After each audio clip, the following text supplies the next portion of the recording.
Le prophète sacré, qui a révélé la vérité divine au roi et transformé des cœurs dans la 3e année de Joachim, roi de Juda, alors que le royaume d'Israël était en proie à des inégalités grandissantes et à la corruption, Amos, un simple berger de Tekoa, était assis au milieu de ses brebis. Au loin, les montagnes déployaient leur majesté sous le soleil ardent, tandis que le vent emportait les cris des opprimés.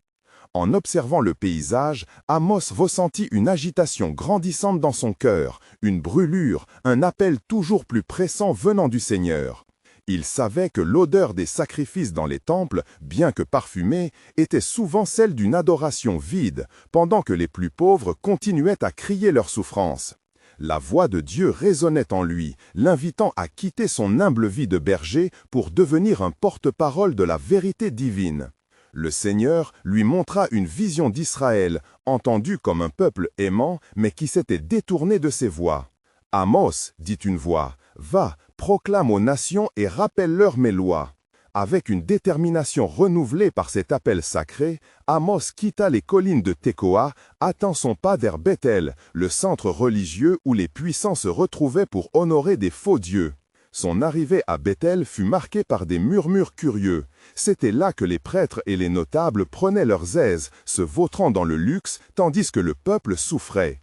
Avec courage, Amos prononça des mots qui firent vibrer l'air et choquer les puissants. « Ainsi parle le Seigneur, vos fêtes sont impures, vos sacrifices sont en vain, car vous avez abandonné la justice et avez opprimé ceux qui ont besoin de miséricorde. » Bien que ces paroles soient reçues avec mépris, une lueur d'espoir éclot dans quelques cœurs. Avant de continuer avec ce récit biblique incroyable, je veux m'assurer que vous ne manquiez aucune de ces histoires puissantes des Écritures. Cliquez sur l'icône de cloche et sélectionnez toutes les notifications. Ces narratifs bibliques ont transformé d'innombrables vies à travers l'histoire.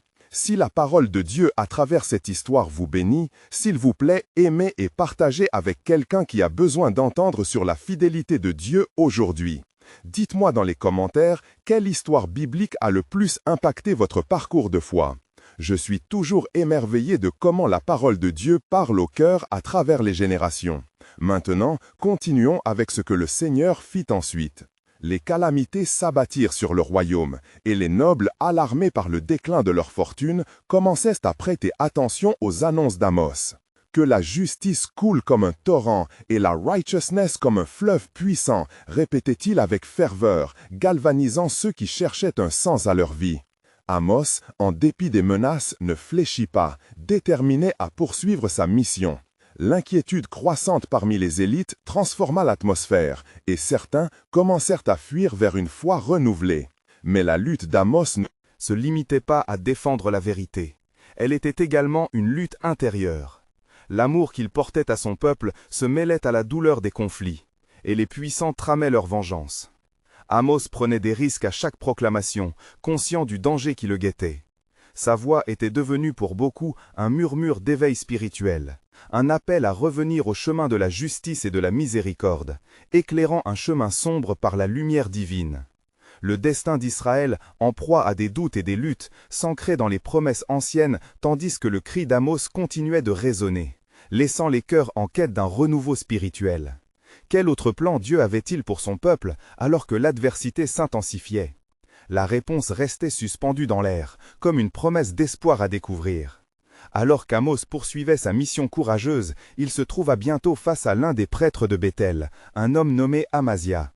Ce dernier, se sentant menacé par les paroles puissantes du prophète, s'approcha avec défiance. « Prophète, tu n'es qu'un berger et un cultivateur de sycomores. Que sais-tu des affaires de notre peuple? Retourne d'où tu viens et laisse-nous en paix, car tu trouves grâce à mes yeux. » Les mots d'Amasia, remplis de mépris, résonnaient comme un écho des puissants qui se moquaient déjà d'Amos. Mais le prophète, indigné mais ferme, répondit avec la force du Seigneur qui l'avait envoyé. « Je ne suis ni prophète ni fils de prophète, mais le Seigneur m'a tiré de mes brebis pour annoncer la vérité.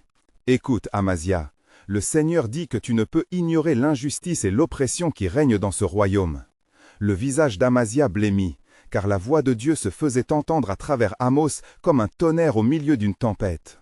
Les premiers avertissements d'Amos commencèrent à se réaliser.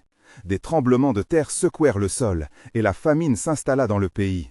Le Seigneur a averti son peuple, clamait Amos. Si vous ne revenez pas vers lui avec repentance, vos terres seront détruites. Comme le dit Ésaïe, rendez justice, corrigez l'oppresseur, faites que l'orphelin ait droit à ses droits et défendez la veuve. Celui qui écoutait avec attention, un simple fermier, ressentit une conviction profonde. « Que devrions-nous faire, Amos? Comment pouvons-nous réparer nos voies ?» demanda-t-il, désespéré d'un cœur pur. Amos se tourna vers lui, les larmes aux yeux. « Tournez-vous vers le Seigneur de tout votre cœur, ô Israël. Il est fidèle et plein de miséricorde. Ce n'est pas encore trop tard, mais le moment est urgent. » Malgré la douleur du rejet, Amos poursuivait son ministère avec une foi inébranlable. Les nobles, sentant le poids de la colère divine dans leurs affaires, se mirent à conspirer doucement. Ils cherchaient à discréditer le prophète, à réduire au silence celui qui menaçait leur confort éphémère. Les murmures devenaient des complots, mais la lumière de la vérité demeurait dans le cœur de ceux qui avaient entendu Amos. Alors que la nuit tombait sur Téni, le royaume, Amos s'éloigna du tumulte, se retirant dans la solitude des collines où il avait autrefois veillé sur ses brebis. Dans le silence apaisant, il cherchait la direction du Seigneur. Puis, de nouveau, la voix du Dieu vivant résonna dans son être. « Amos, je t'ai appelé pour révéler la lumière, mais les ténèbres s'épaississent. Ne crains pas, car je préparerai une récolte de justice et de miséricorde pour mon peuple. » Les rêves d'Amos n'étaient plus seulement des visions de désolation, mais aussi des promesses de restauration. Mais ce qu'ils ne savent pas, c'est que je prendrai un reste fidèle et je les restaurerai. Dans ce temps de jugement, je ferai jaillir des fleuves de grâce. Ces larmes se mêlaient à la terre, car la promesse de Dieu flottait dans l'air, frémissante de vie. « C'est à travers le rejet que viendra l'espérance, murmura-t-il, perplexe mais déterminé. » Ainsi, Amos reprit la route, le cœur enflammé et l'esprit affûté, sachant que chaque pas le rapprochait du destin que Dieu avait prévu. « Le moment viendra où je ferai de vous un peuple nouveau », annonçait la promesse intacte de l'Éternel. La révélation divine se dessinait à l'horizon. Le plan souverain de Dieu, marquant le cœur d'Israël, ne pouvait être arrêté. À chaque cri de la terre, à chaque larme versée, la foi d'Amos s'épanouissait et l'espoir germait dans l'obscurité. Alors qu'Amos poursuivait sa mission sacrée, il sentit la pression des ténèbres s'intensifier autour de lui. Les nobles du royaume s'étaient unis dans une alliance périlleuse, déterminés à faire taire les cris du prophète et à renforcer leur position. Au milieu des conspirations, le souffle de Dieu, bien que doux, était une force sous-jacente, guidant chaque mouvement d'Amos. Un soir, alors que le soleil se terrait derrière les montagnes, Amos se rendit à la ville de Samarie pour porter un message urgent. La rupture entre les riches et les pauvres était devenue abyssale, et le mot de l'Éternel lui brûlait les lèvres. Il s'adressa à une foule mixte de riches et de laissés pour compte. « Écoutez, ô montagnes de Samarie, quelles accusations porterai-je contre vous où l'injustice et l'oppression se sont établies dans vos palais? Le Seigneur vous criera de son ciel. » Les murmures parmi la foule portaient des échos de doute. « Qui est-il pour nous parler ainsi ?» chuchotaient certains, leur regard fulgurant fixé sur un homme dont la condition modeste ne pouvait égaler leur statut. Mais Amos, saisi par une passion divine, poursuivit. « Vous, qui mangez les morceaux du bas peuple et qui servez des dieux de l'argent, sachez que le Seigneur cache sa face de vous.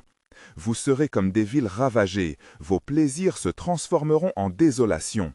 Car ce que le juste a perdu, c'est vous qui l'avez volé. » Un frisson parcourut la foule. Les nobles, touchés dans leur cœur, se mirent à trembler d'inquiétude. Parmi eux, un riche commerçant, du nom de Joachim, se leva. « Prophète, dis-nous, y a-t-il encore de l'espoir pour ce peuple ?» Les yeux d'Amos rencontrèrent ceux de Joachim avec une intensité divine. Oui, il y a de l'espoir, mais cela commence par une repentance sincère. Revenez au Seigneur. Ne cherchez plus vos plaisirs éphémères, mais demandez des instructions sur la voie de la justice. Dans les jours qui suivirent, Amos fut confronté à de nouvelles visions. Il se tenait dans un champ entouré de sycomores, et là, il vit une nuée noire s'approcher. Une voix l'appela, l'avertissant du jugement qui s'annonçait. Le temps des vérités sera rempli, et l'inimitié s'installera contre ceux qui portent ma parole. Mais n'oublie jamais, Amos, que la lumière doit percer même les cieux les plus sombres. » Refusant d'être découragé, Amos continuait d'annoncer le message d'espoir. Mais chaque appel à la repentance était un défi de plus. Le peuple, agité, l'accusait d'alarmisme. Les nobles, au lieu de se tourner vers Dieu, intensifiaient leurs efforts pour le faire taire, élaborant des plans sournois pour le réduire au silence. Puis, dans la nuit d'un climat lourd où la tension était palpable, le roi Jéroboam, lui-même influencé par ses conseillers, ordonna l'arrestation d'Amos. « Amenez-le, qu'il se taise au sein du peuple. » Amos pourtant s'en remettait à Dieu. « Vous pouvez me renfermer, s'exclama-t-il avec force, mais sachez que la vérité ne se meurt jamais. Le Seigneur prépare une voie dans ce peuple. » Le regard céleste, brillant et scrutateur, observait tout. Dieu, de la hauteur des cieux, avait déjà tissé un plan de rétablissement et de rédemption pour Israël. « Quand elle se détournera de ses voies, déclara le Seigneur, je l'irai chercher. Je ferai de vous une lumière parmi les nations. » Le souffle de la promesse de Dieu dansait sur l'horizon. Les nations entendront ma voix et sauront que je suis le Seigneur.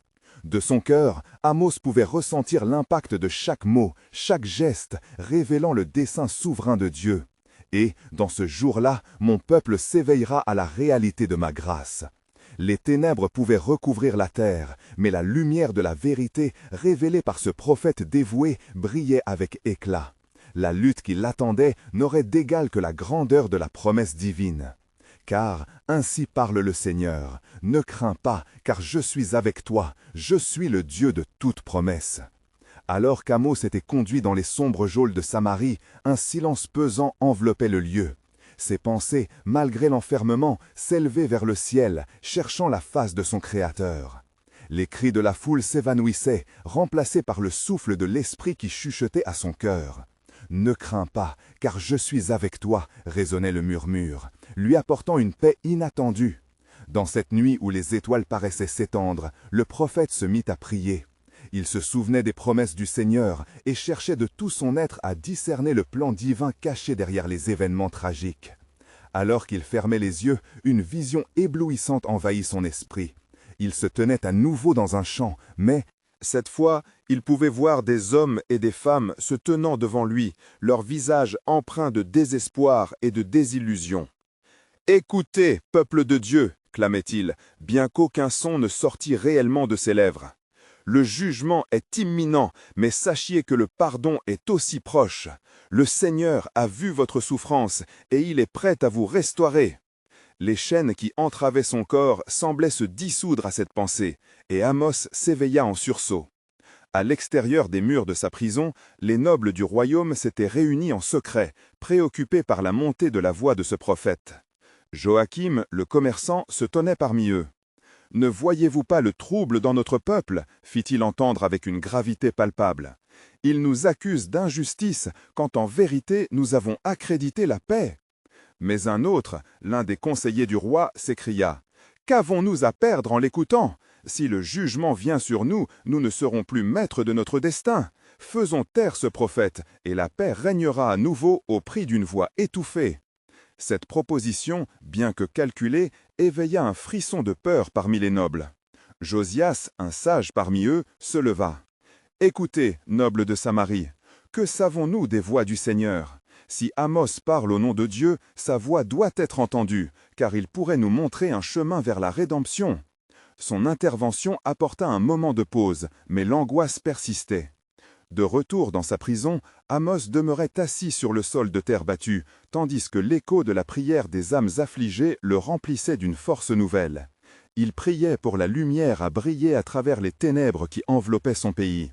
« Ô Seigneur, despote des cieux, envoie ta lumière dans les vérités cachées de ce royaume, que chacun entende ta voix claire à travers moi. » Soudain, une pensée fulgurante lui traversa l'esprit. « Si Dieu est avec moi, qui peut être contre moi ?»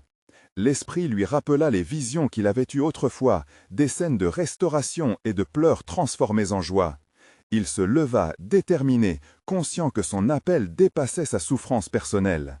Le cœur battant d'espoir, Amos dressa son regard vers le ciel. « Seigneur, fais que mon message traverse ces murs, pria-t-il. Fais que la murmure de ma voix se transforme en tonnerre.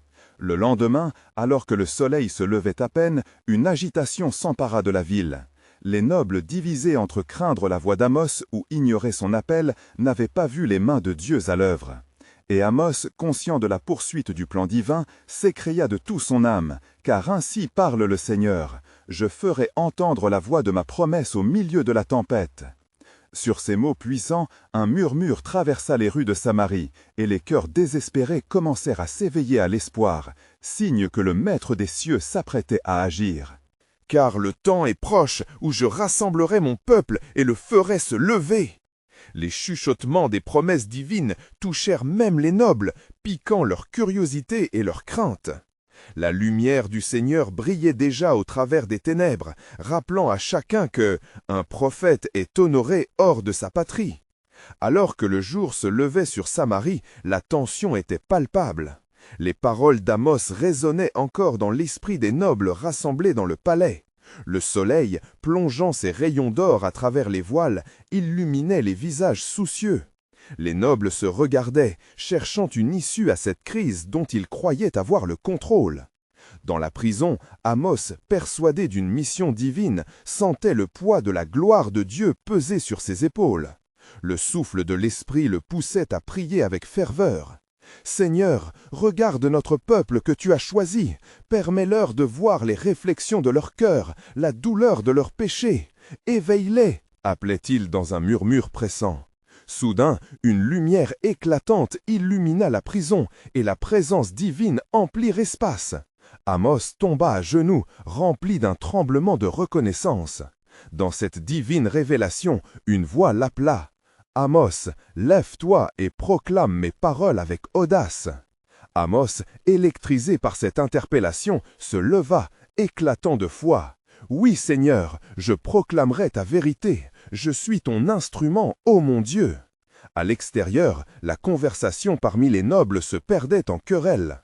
Joachim, le commerçant fidèle, plaida encore. « Nous ne pouvons ignorer cela plus longtemps. La voix d'Amos pourrait être la clé de notre salut. » Mais l'un des conseillers, empli d'orgueil, rétorqua. « Un prophète qui s'oppose à l'ordre du roi mérite le mépris, non l'attention. » Josias, malgré le tumulte, éleva la voix avec sagesse. « Ne discernons-nous pas que notre prospérité repose sur la volonté du Très-Haut? Écoutez le cri de ce prophète au lieu de le craindre.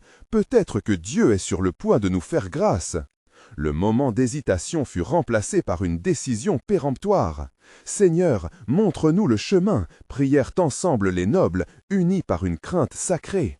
Amos fut alors libéré de ses chaînes, sa foi illuminant son visage. Dehors, lorsque les portes de la prison furent brisées, la lumière du ciel envahit la ruelle sombre. La foule rassemblée attendait de voir le prophète. « Peuple de Samarie » s'écria Amos, sa voix résonnante au-dessus des murmures. « Le Seigneur a entendu vos cris de désespoir. Écoutez maintenant. Je ne désire pas la mort de celui qui meurt, dit le Seigneur Dieu, mais que chacun revienne de sa voie et vive. Reportez vos cœurs vers l'Éternel. » La multitude frémissait et un frisson parcourut l'assemblée. Les cœurs s'éveillaient à une autre possibilité, une possibilité de retour et de restauration. Les nobles comprirent alors, laissant de côté leur peur. Ils s'approchèrent d'Amos, leur voix étreignant son message. « Nous entendons ton appel, prophète. Quoi qu'il advienne, nous marcherons sur ce chemin de repentance. » Le prophète, profondément ému par leur tournure, leva les yeux vers le ciel. « Je vous le dis, le Seigneur est rempli de bonté et de miséricorde. N'attendez pas qu'il soit trop tard. » Mais alors qu'Amos parlait, une vibration étrange dans l'air annonçait une tempête approche. Un signe du ciel peut-être? Les ombres des nuages se rassemblaient, kaléidoscope de promesses et de jugements à venir. L'écho du jugement se fit entendre, mais qu'accompagne la miséricorde, porteur du message divin. Car ainsi dit le Seigneur, je fais surgir la lumière au milieu de l'obscurité, et ma gloire se révélera dans votre détresse. Tendez la main, peuple bien-aimé, car l'heure de votre délivrance approche. Et alors qu'Amos parlait, un murmure se répandait au-dessus de la foule, comme une promesse scellée dans l'air. Dans le fond de leur cœur, ils savaient que ce qu'ils ignoraient encore les amènerait à une rencontre divine inéluctable. La promesse se tenait proche, remplie de mystères. Car je rassemblerai mon peuple, et je lui ferai grâce. Dans les jours qui suivirent, la rumeur des paroles d'Amos s'étendit comme un feu dévorant dans toute Samarie. Les visages, autrefois marqués par l'arrogance, s'éclairaient d'un espoir naissant. La peur des nobles se mêlait à une curiosité fébrile, tandis que la population commençait à se rassembler autour de la place centrale, cherchant des réponses à ses angoisses. Amos, le cœur fébrile, se tenait là, au centre de la scène. Sa voix, tremblante sous le poids de sa mission, s'élevait vers le ciel. « Peuple de Samarie, le Seigneur appelle. Écoutez les paroles de l'Éternel et soyez prêts à changer vos voies. L'heure est venue de tourner le dos à l'injustice et à l'oppression, car le jugement s'approche comme une nuée orageuse. » Soudain, un bruit sourd se fit entendre, comme le grondement d'un tonnerre au loin. Les nobles, repentants, scrutaient le ciel, effrayés par ce signe. Josias, avec ferveur, s'approcha d'Amos et lui dit « Prophète, dis-nous ce que Dieu a en réserve. Est-ce la destruction ou la réconciliation ?» Amos, le visage empreint de détermination, répondit « Ainsi parle le Seigneur. Je ne ferai pas périr le juste avec le méchant. Si vous revenez à moi de tout votre cœur, je restaurerai votre nation. Mais sachez, ô nobles, la vraie repentance est un retour de l'intérieur. Votre cœur doit être brisé avant que vous ne puissiez goûter à ma grâce. » Les nobles s'échangèrent des regards, réalisant que leur statut ne les préservait pas des ombres de la colère divine. Ils comprenaient que les richesses accumulées par l'injustice ne les sauvaient pas. « Nous sommes prêts à écouter Amos. Que devons-nous faire » s'écria Joachim, désormais ardent dans son désir de rédemption. Amos leva la main, l'âme emplie d'une puissance tranquille. « Délivrez les opprimés, ne pratiquez plus l'injustice, libérez ceux qui sont maltraités dans ce pays, et le Seigneur vous fera grâce. » Ces mots résonnèrent dans le cœur de la foule, comme un appel divin pour la justice. La frénésie des murmures monta dans la place, alors que chaque récit d'injustice, chaque lueur d'oppression commençait à émerger. Les gens, enfin éveillés, se mirent à partager leurs histoires, et les nobles, conscients de leur échec, promirent de transformer leur manière. Mais au milieu de cette transformation, Amos, toujours connecté à la voix de Dieu, sentit un avertissement en lui. « Car le jugement n'épargnera pas ceux qui persistent dans la rébellion. Je ferai trembler le ciel et la terre, déclare le Seigneur, et ce seront mes fidèles qui entreront dans la joie, tandis que les méchants périront. » Les nuages sombres, préfiguration des jugements à venir, s'accumulaient au-dessus d'eux. Amos, voyant cette tempête spirituelle, s'agenouilla, implorant Dieu de toucher les cœurs des hommes. Il savait que la route serait semée d'embûches, mais une conviction profonde lui soufflait que Dieu ne délaisserait pas son peuple. Alors qu'un éclair zébra le ciel, la tension culmine. « Ne craignez pas l'orage que vous percevez, déclara Amos, mais ouvrez les yeux et les cœurs, car dans ce tumulte, le Seigneur révélera sa gloire aux humbles. Sa main s'étendra vers vous comme un refuge. » À ce moment-là, un profond silence tomba sur l'assemblée, chacun plongé dans ses pensées, ses luttes, ses aspirations. Car ainsi dit le Seigneur, « Celui qui s'humilie sera exalté, et celui qui cherche me trouvera.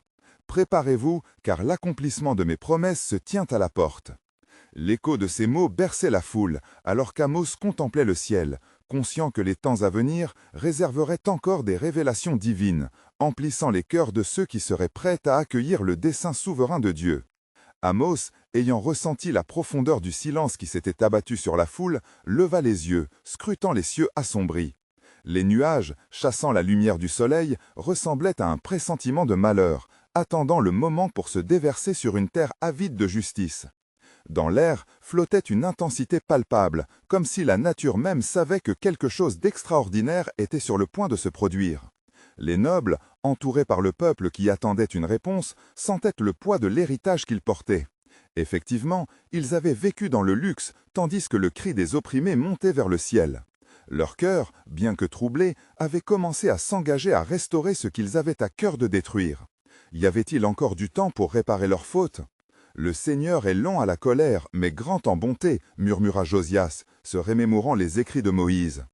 Est-il possible que nous, qui avons été si loin dans nos erreurs, puissions encore être sauvés ? Amos, discernant l'angoisse sur les visages, répondit avec une ferveur renouvelée.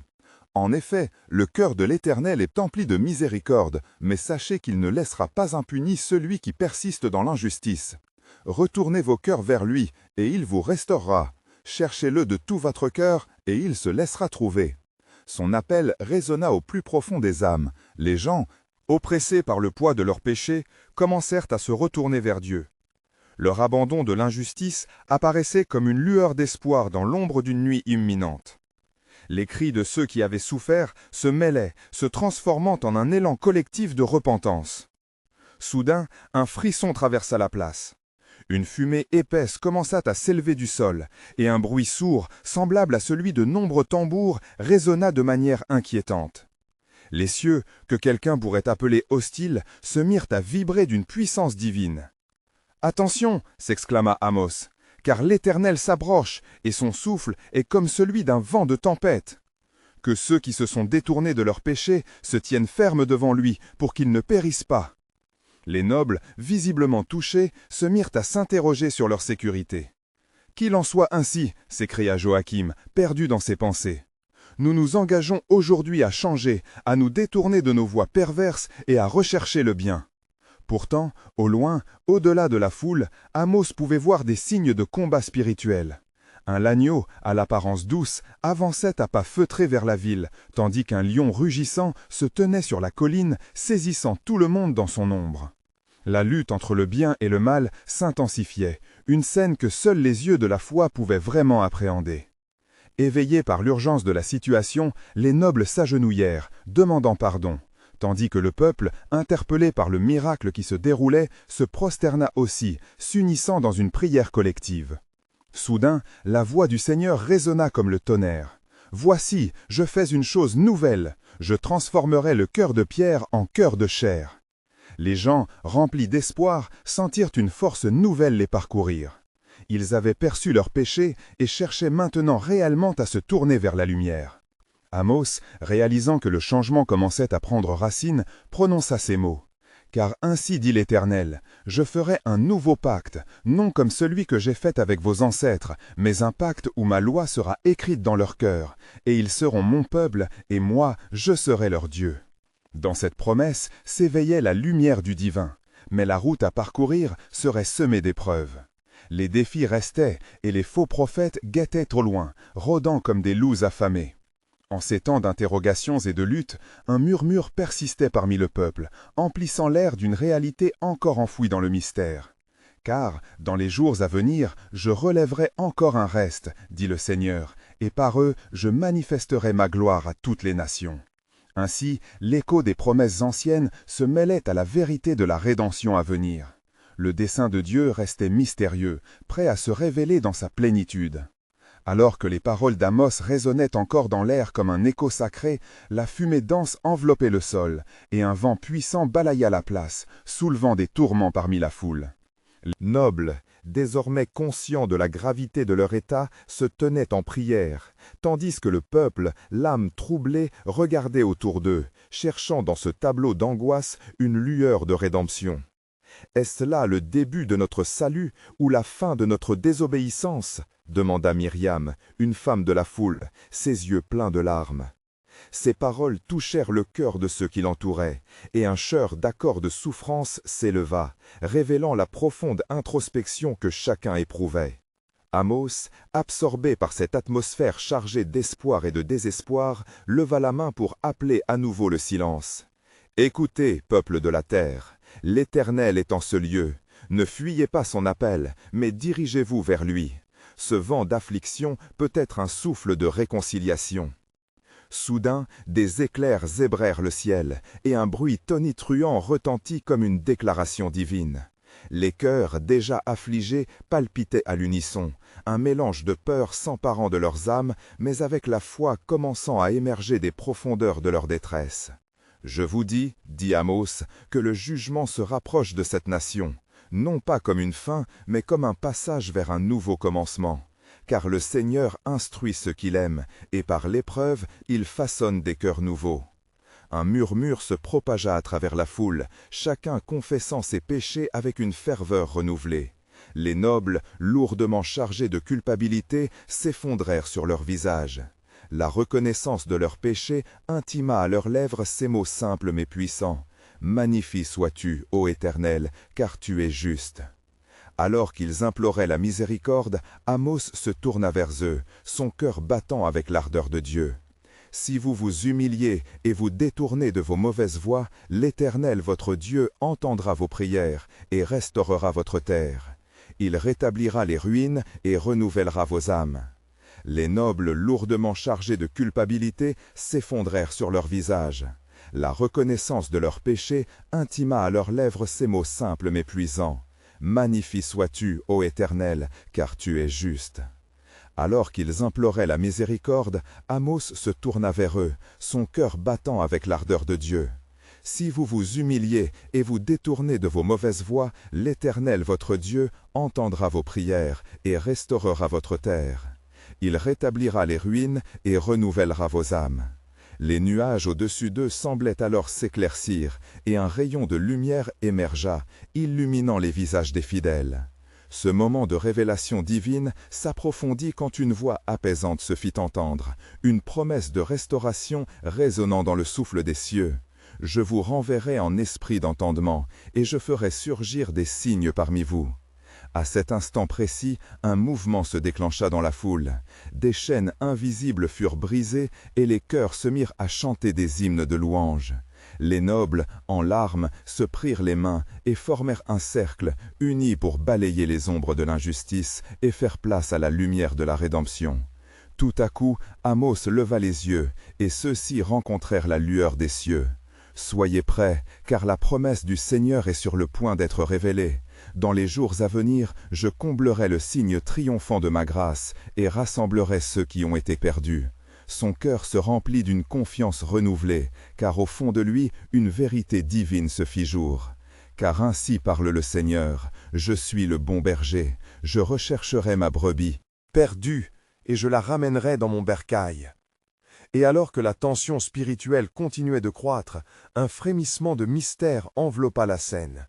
Le dessein de Dieu, bien plus vaste que leur propre lutte, demeurait à découvrir. Et chacun savait que l'ultime révélation les attendait, scintillant au-delà de leurs craintes. « Et c'est dans la fidélité de son amour que je manifesterai ma gloire », déclara Amos avec assurance, alors que le peuple se tenait en attente du plan souverain qui allait changer à jamais leur destin. Alors que le rayon de lumière quasi céleste caressait les visages pleins de larmes des fidèles, une atmosphère de sainteté se répandit comme un parfum précieux. La foule, toujours suspendue aux paroles d'Amos, se tenait dans une attente palpable, comme un cordeau tendu sur le point de céder. Chacun ressentait la présence de l'Éternel, celui qui était à la fois juge et rédempteur, créateur de tout ce qui est. « Écoutez, ô peuple, reprit Amos, sa voix vibrante d'une autorité spirituelle. Le temps est venu pour vous de tourner votre cœur vers Dieu. Car ce que vous avez perdu par votre rébellion, l'Éternel le restaurera dans sa bonté. Mais vous devez d'abord élever vos mains en signe de soumission. » Sous cette exhortation, des bras se levèrent dans l'unité, différents mais unis en esprit, comme les branches d'un arbre qui se dresse vers le ciel. Les nobles, autrefois éloignés par leur position, s'approchèrent des humbles, formant une assemblée d'unité face à leur Créateur. L'esprit du prophète inspiré continuait d'affirmer « La promesse du Seigneur est une lumière dans l'obscurité. Il ne tournera pas son visage de ceux qui se repentent. » Un silence profond enveloppa l'assemblée, comme si même les éléments retenaient leur souffle.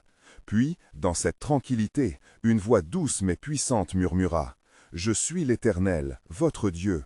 Ne crains pas, car je suis avec vous. » Ce n'était pas simplement un apaisement, mais plutôt une promesse d'une protection divine et d'une direction au milieu de la tempête intérieure de leur cœur. À ce moment, une vieille femme dans la foule, nommée Ruth, leva son visage.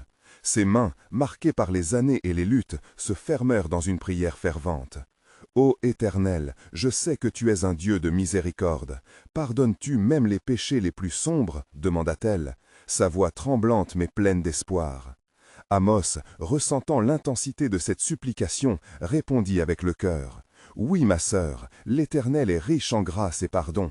Comme il est écrit, je ne désire pas la mort du méchant, mais qu'il se détourne de ses voies et qu'il vive. » Ézéchiel 33, 11. L'Éternel recherche votre cœur, il attend votre retour.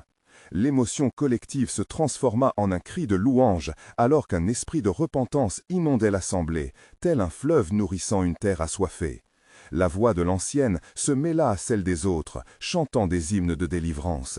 Chaque note portait un poids de rédemption et d'espoir. Mais tout à coup, un grondement sourd résonna. À travers les cieux, interrompant leur chant. Les nuages se rassemblèrent à nouveau, plus sombres, et une ombre s'étendit sur la scène. « Prestez attention, peuple de Dieu !» cria Amos d'une voix forte, sa passion ne faiblissant pas. Le jugement du Seigneur est un acte d'amour pour mener vers la repentance et non vers la destruction. L'heure de la révélation approche et cela demande votre préparation. Les visages se tournèrent vers le prophète, comprenant intuitivement que la lumière qu'ils avaient aperçue n'était que le début d'une plus grande vérité à venir. Chacun savait que la scène s'était préparée pour un acte divin. Le voile de la compréhension se levait avec la promesse d'une vision. Alors, soyez vigilants et restez unis, exhorta Amos, car dans cette période difficile, vous serez amenés à voir la gloire de l'Éternel se révéler dans des miracles. Car il dit, « Voici, je fais une chose nouvelle, elle germe déjà, ne la percevez-vous pas » Ésaïe 43, 19. Le frémissement d'expectative s'intensifia, tandis qu'Amos concluait, « Ainsi parle le Seigneur, je vous donnerai un cœur nouveau, et je mettrai en vous un esprit nouveau. Préparez-vous à cette rencontre divine qui changera à jamais votre destin. » Et alors que la foule, embrasée par l'espoir et la ferveur, commençait à chanter une nouvelle mélodie, un mystère divin était déjà à l'œuvre, les guidant vers un avenir imprévisible, scintillant d'espoir et de promesses. Alors qu'Amos achevait son exhortation, la voix du peuple s'éleva en un cri de désir ardent pour la rédemption. Les nobles, à genoux, entouraient les humbles, formant une mosaïque vivante de repentir. Les murmures de supplication s'intensifièrent, remplissant l'air d'un parfum de pénitence et d'espoir. Certains parmi eux, unis dans des larmes sincères, levèrent les mains vers les cieux, comme des offrandes parées de la fragilité humaine. Amos, les yeux fermés, pouvait sentir la présence divine comme une chaleur enveloppante. La voix du Seigneur résonna puissamment dans son cœur, rappelant les paroles anciennes des prophètes, et il se tenait là, conscient de la divine nudité de son appel. « Tendez vos mains vers le Tout-Puissant, écoutez sa promesse, car je vous ferai un cœur nouveau et je mettrai en vous un esprit nouveau. » Tout à coup, un grand tremblement secoua le sol sous leurs pieds, comme un signe de l'intervention divine. Les nuages sombres s'épaississaient, matérialisant l'esprit d'un jugement imminent. Des éclairs zébraient le ciel, illuminant les visages baissés de ceux qui avaient enfin compris que la miséricorde du Seigneur se tenait au-dessus du jugement. « Ne craignez pas, car le Seigneur a vu votre souffrance et il vous relève, » annonça Amos, sa voix vibrante de foi. « Car, ainsi parle le Seigneur, je restaurerai ce qui était perdu et je ferai revivre votre terre. » D'un mouvement fluide, il leva les yeux, son regard scrutant le ciel, tandis que l'esprit du peuple, porté par une foi nouvelle, s'éleva aussi. « Les promesses divines sont inébranlables, » déclara-t-il. Il dit, « Je ferai jaillir des fleuves d'eau vive. » Pour ceux qui ont soif. Mais alors, une voix rauque retentit à l'arrière de la foule, celle d'Amazia, le prêtre de Béthel, maintenant acculé par les conséquences de ses propres actions. « Tu es un envoyé de malheur, Amos !» cria-t-il avec colère, son visage blême. « Tes mots sèment la discorde parmi notre peuple. » Amos, ne fléchissant pas face à la défiance, répondit avec une sagesse divine. « Amazia, je ne suis que l'écho de la vérité. » De son cœur s'échappa une conviction ardente, et les nobles, pris entre cette confrontation, se redressèrent. « Si tu désires voir la gloire de Dieu, abandonne tes voies perverses et tourne-toi vers lui. » Le prêtre, acculé par la voix du peuple qui commençait à le désavouer, recula, son regard inquiet scrutant les visages déchirés par la réalité de la repentance. Le vent traînant apportait avec lui une promesse de changement, et la foule murmurait avec une intensité croissante. Soudain, un rayon de lumière perça à travers les nuages sombres, déclenchant une sensation de chaleur et de réconfort. Les chœurs se soulevèrent en chœurs, chantant des hymnes anciens, tandis que les nuages commençaient à se dissiper, laissant entrevoir l'horizon. Regardez, un style nouveau se dessine, s'écria Amos, ajoutant foi à l'espoir nouvellement éveillé. Dans la douleur, une naissance, dans la destruction, la toute-puissance de Dieu se révèle. À cet instant clé, une voix douce s'éleva parmi la foule ébranlée. Ruth, la pécheresse repentie, parla avec ferveur. « Prophète, que devons-nous faire pour connaître cette lumière nouvelle? Comment revenir au cœur de notre Dieu ?» Avec une sérénité renouvelée, Amos répondit « Établissez la justice dans vos actions, laissez derrière vous l'ancien et marchez dans l'amour et la vérité. Car lorsque le peuple se tourne vers le Seigneur avec un cœur sincère, il promet que « Je ne vous laisserai pas, je vous parlerai au sein de votre détresse ». Les nobles, ce jour-là transformés par la puissance de la repentance, commencèrent à se lever, se rassemblant autour d'un même but. Parmi eux, Joachim, le commerçant, proposa avec enthousiasme « Aidons notre peuple à se relever, que chacun d'entre nous s'engage à vivre dans l'intégrité et la justice. » Alors qu'Amos redressait les yeux, il vit porter les promesses divines s'épanouir au-dessus d'eux, comme un symbole de grâce. Car le temps demeure, où ceux qui ont été perdus seront retrouvés. Voici l'œuvre de l'Éternel, qui se manifeste dans l'humilité des cœurs en quête de lui. Et tandis que la lumière divine continuait à illuminer leur chemin, un souffle d'espoir inondait la scène. Car je rassemblerai mon peuple comme un berger rassemble ses brebis, et je leur donnerai un nouveau nom. Au cœur de la tempête, alors que les promesses retenaient encore un mystère sacré, Amos savait que le plan souverain de Dieu s'accomplissait sous ses yeux, prêt à transformer ce peuple au-delà de tout ce qu'il pouvait imaginer. « Écoutez, ô Israël, car le souffle de l'Éternel est sur vous. Soyez prêts, car ma bonté va se manifester. » Révélé au milieu de cette nation. Avec cette déclaration, il scella dans leur cœur la vérité d'un avenir illuminé et espéré, laissant les âmes en quête de mérite, attendant la révélation ultime de Dieu parmi eux.